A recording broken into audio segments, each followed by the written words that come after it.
I'd like to tell you something, but it's impossible. I wanna give you something that you could never hold. I wanna show you something that you could never see. I wanna be with you and you don't wanna be with me. And it's a long and brutal wait. And how long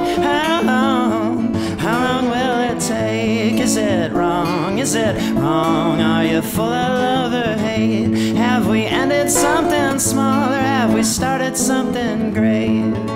I want you for a lover, I want you for a friend, I want you for a mother, for all our little children. And we could grow together and never grow apart. We barely know each other, but this is how it starts. And it's a long and brutal wait. And how long will it take? Is it wrong? Is it wrong? Are you full of love or hate? Have we ended something small or have we started something great? And you have no remembrances of the love you used to show. Still there are some resemblances to the love we used to know. I wanna tell you something, but it's impossible. I wanna give you something that you could never hold. I wanna show you something that you could never see. I wanna be with you and you don't wanna be with me. And it's a long and brutal wait. And how long will it take? Is it wrong? Is it wrong? Are you full of love or hate? Have we ended something small or have we started something great?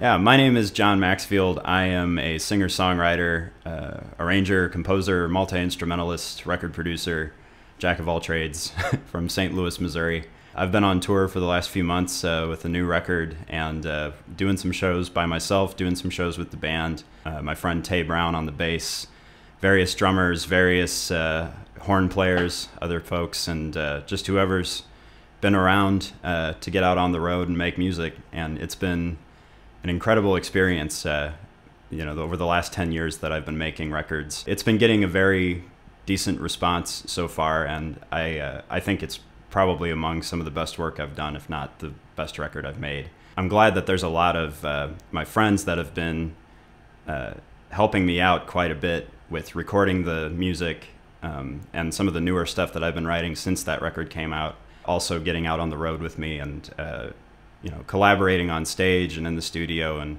even just like doing shows together where, you know, my friend's band plays and then my band plays and stuff like that, and getting to like spend many hours on the road together with friends is great. And all of the people that I've met along the way too, particularly from playing live and from touring, that I wouldn't have met any other way, that I wouldn't have had any other kind of like icebreaker with. That's been a really important part of making music for me, has been kind of, you know, like the two parts of it for me are, you know, kind of examining some of my own personal stuff, some emotion that I don't normally get a chance to process any other way but through like songwriting and through practicing an instrument, which might sound weird, but it's my reality. And the other part of it is bringing people together, and you know, that kind of community that is built around music, you know, when it's real music and not, you know, over commercialized anti-music, something that actually has some sort of genuine emotion behind it. That's the stuff that turns me on. You know, that's the music that's inspired me, and that's the music that I aspire to make. The stuff that, you know, gets my emotion, my stuff out there, you know, not so much to, you know, say, dig me, I'm great, but, you know, hopefully that it's more about me putting something out there that's, that people can identify with, and that they can say, I've been there, you know, and I've felt that way. One of the greatest things you can hear as a songwriter after a show is like when somebody says, you know, like, you know, I really feel like I knew what you were talking about or what you were singing about, like with that song, and that I've never been able to really put it better than that, you know, or I've never really heard those emotions, you know, put out there in that way.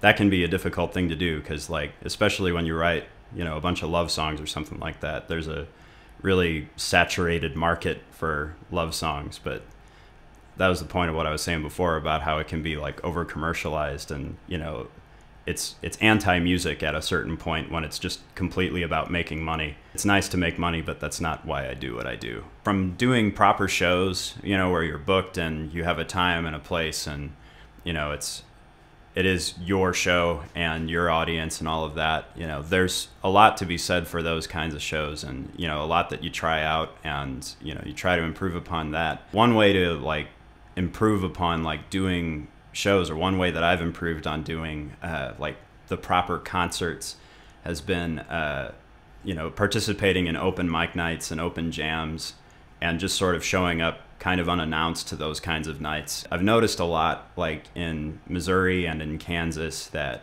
I tend to encounter, you know, and it could just be me, you know, my luck or whatever, but like more so in, like, you know, the Kansas City kind of area than other places. There tends to be like a back line of really good musicians that can just kind of jump in there and help you out if you need them.